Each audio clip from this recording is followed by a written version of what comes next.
Movie का start दो best friend से होता है, कैटी और सलोन, जो शहर से बाहर ट्रिप पे जाने का सोच रही थी और वो वहाँ 1 महीने के लिए इको फील्ड ऑर्गेनिक फार्म में काम करेंगी ताकि वो इतने पैसे जमा कर पाएं कि वो न्यूयॉर्क सिटी में शॉपिंग कर सकें। नेक्स्ट मॉर्निंग उन्हें कैटी के अंकल जेसन, जो पुलिस में है, वो पिक करते हैं और फिर ये दोनों फार्म में जाने से पहले एक रात जेसन और उसकी गर्लफ्रेंड के घर गुजारते हैं। देन रात में सलोन कहती है कि हम जब तक आउट ऑफ टाउन है तब तक हम फेक नेम्स यूज करेंगे। सलोन कहती है कि ठीक है, फिर मेरा नाम इधर होगा और कैटी कहती है कि मेरा रिपली। अगले दिन अंकल जेसन उन दोनों को स्टेशन पे ड्रॉप करता है, जहाँ से आगे फार्म तक अब उन्हें बस में जाना होगा। देन एक अच्छा पुलिसमैन होने के नाते अंकल जेसन उन्हें कहता है कि कोई भी मुश्किल परेशानी होने की सूरत में हर दिन टेक्स्ट के एंड में एक न्यू कोड वर्ड भेजना होगा और वो कोड वर्ड अल्फाबेटिकल ऑर्डर में होगा और हर दिन का कोड भी चेंज होगा, जिससे ये दोनों जहाँ हैं सेफ हैं इसका पता लग सके। और इसी तरह आज का सेफ कोड वर्ड था एप्पल।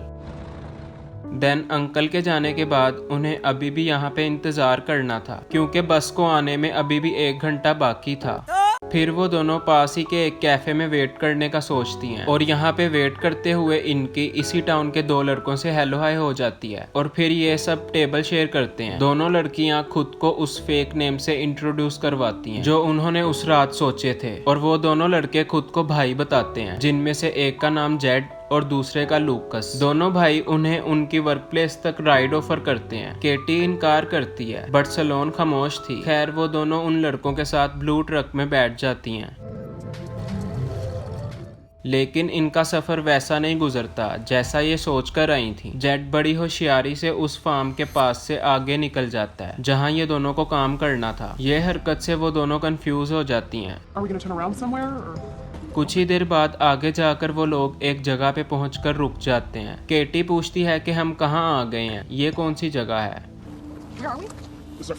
तभी यहाँ जेड और लूकस की मॉम उस घर में से आती हैं कि फार्म में जाने से पहले चाय पानी करती जाओ। और जैसे ही वो दोनों घर में एंटर होती हैं, केटी को उसके अंकल जेसन का मैसेज आता है। वो परेशान था कि अब तक सेफ वर्ड नहीं आया, बट केटी उन्हें बताती है कि वो ठीक है। इसी दौरान वो दोनों कुछ पाई और चाय पीने लगती हैं, जो कि उन्हें बिल्कुल भी नहीं करना चाहिए था, लेकिन अब वो ऐसा कर चुकी थी। और फिर आहिस्ता आहिस्ता उनका विजन ब्लर्ड हो जाता है और उन्हें सब धुंधला दिखने लगता है, क्योंकि चाय में लिप्टन की जगह ड्रग्स शामिल थे। जैसे ही उन्हें लगता है कि यहाँ कुछ तो गड़बड़ है, वो दोनों वहाँ से फौरन अपनी जान बचाकर बाहर भागने लगती हैं। बट अनफॉर्चुनेटली वो दोनों अपने होशो हवास खोकर बेहोश हो जाती हैं और जेट और लूकस उन्हें उठाकर घर वापस ले आते हैं। इसके अगले दिन केटी और सलोन खुद को कंटेनर्स में चेन के साथ बंधा हुआ पाते हैं। ये देख वो लोग चिल्लाती हैं।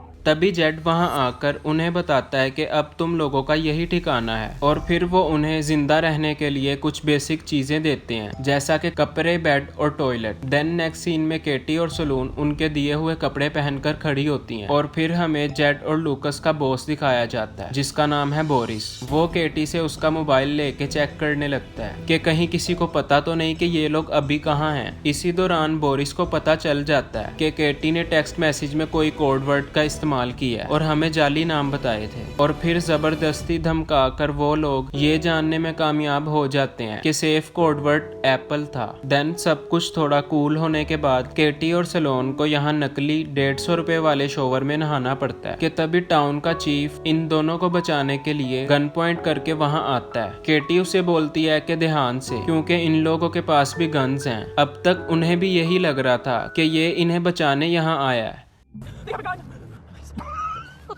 लेकिन दरअसल ये भी उन्हीं की पार्टी का एक दरिंदा था। वो हंसने लगता है और यहाँ ये पता चलता है कि ये बंदा इंसानों का सौदागर है, मतलब ये ह्यूमन ट्रैफिकिंग का बिजनेस रन करता है। और फिर वो यहाँ इन दोनों में से एक का रेप करने लगता है। ये सब करने के बाद जब वो चला जाता है तब सलोन अधमरी केटी को हौसला देती है। वहीं दूसरी तरफ टाउन में अंकल जेसन बहुत परेशान थे, क्योंकि उन्हें केटी की तरफ से जो आज टेक्स्ट मिला था उसमें भी सेम वही सेफ कोड वर्ड यूज हुआ था जो कि उसने कल किया था। वहीं जंगल में जेड और लूकस एक और कस्टमर को लाते हैं जो बेहद जालिम आदमी था। वो सलोन को लेकर ट्रेलर के अंदर चला जाता है और आते ही वो अपना असल रंग दिखाने लगता है। और ये दरिंदा एक साइको आदमी था और वो चलती सिगरेट सलोन को लगा देता है।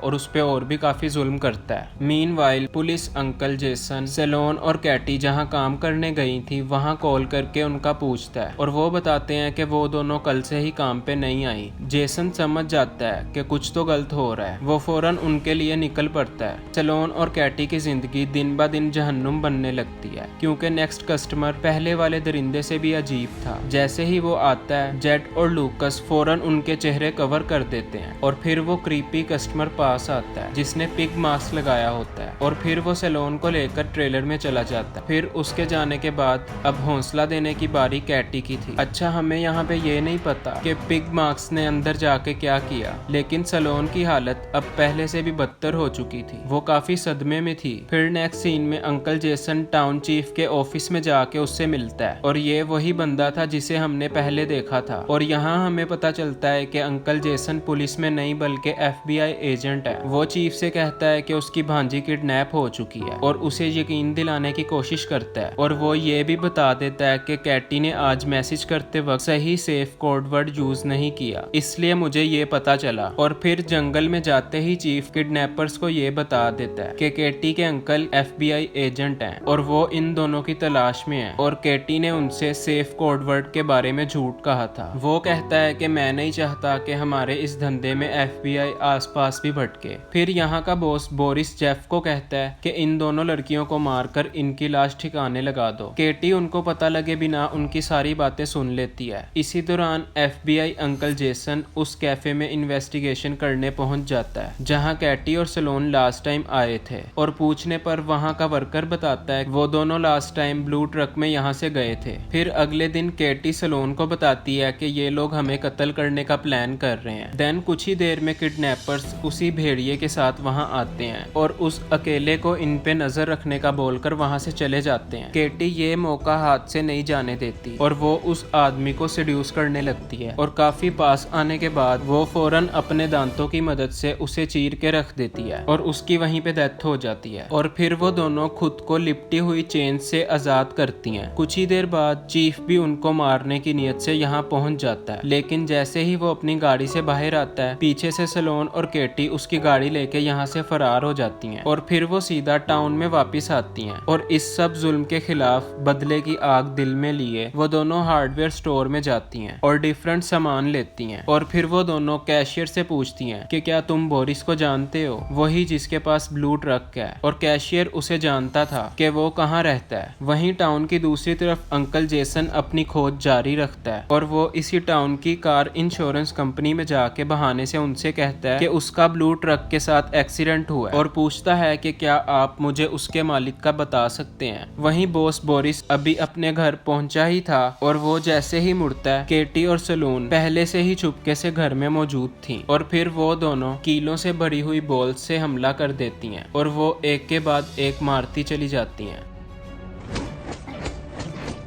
जिससे बोरिस बुरी तरह जख्मी हो जाता है। और अब वक्त बदल जाता है और बोरिस अधमरी हालत में अपनी जान की भीख मांगने लगता है और यहाँ तक कि वो उन्हें जान के बदले पैसे भी ऑफर करता है। और तभी अंकल जेसन अपनी इन्वेस्टिगेशन के हिसाब से बोरिस के घर के बाहर पहुंच जाते हैं और यहाँ अंदर केटी और सैलोन बोरिस से उस इल्यूमिनाटी पिग मास्क वाले की आइडेंटिटी पूछती हैं कि वो कौन था, लेकिन जब वो उसके बारे में कुछ भी बताने से मना कर देता है तब वो दोनों अपना खुद का बनाया हुआ एक नुकीला खतरनाक हथियार बोरिस की ऐस में घुसा देती हैं, जिसमें बोरिस की गांड फटने के साथ साथ वो भी मर जाता है। और फिर जब अंकल जेसन घर के अंदर आते हैं तब तक केटी और सैलोन यहाँ से जा चुकी थी और अंकल आखिरी सांसें लेते हुए बोरिस को देखता है। तभी जेसन को बाहर से इंजन स्टार्ट होने की आवाज आती है और फिर वो ब्लू ट्रक को वहाँ से जाते हुए देखता है। देन हम ये ट्रक चलाते हुए केटी और सैलोन को देखते हैं जबकि अंकल जेसन मरते हुए बोरिस को हॉस्पिटल ले जाता है। फिर चीफ अंकल को बताता है कि बोरिस बच नहीं सका। परेशानी में मजीद इजाफा होने के बाद जेसन डायरेक्ट कैटी को कॉल करता है, लेकिन फिर ये होता है कि कैटी का फोन चीफ के पास ही था।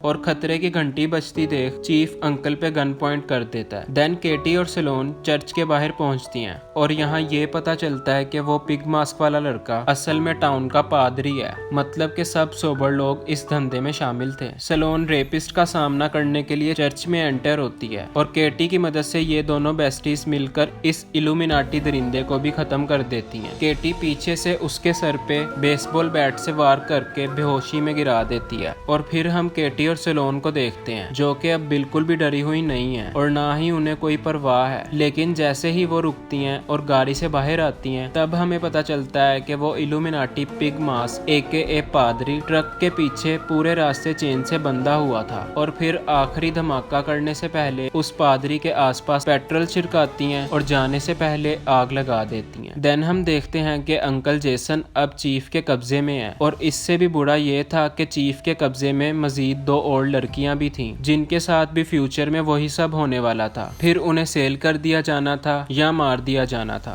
ये सब इसके धंधे का पार्ट है। लेकिन खुशकिस्मती से उसी वक्त केटी और सलोन आकर चीफ पे हमला करके उन्हें बचा लेती हैं और फिर वो चीफ को बांधकर उसे टॉर्चर करते हुए उसके साथ रशियन रोलेट नाम की गेम खेलती हैं। अब हम देख सकते हैं कि एक जानवर इनके अंदर भी मौजूद है, लेकिन जो कुछ सहने के बाद ये ऐसी हुई हैं उस हिसाब से ये ठीक भी है जी।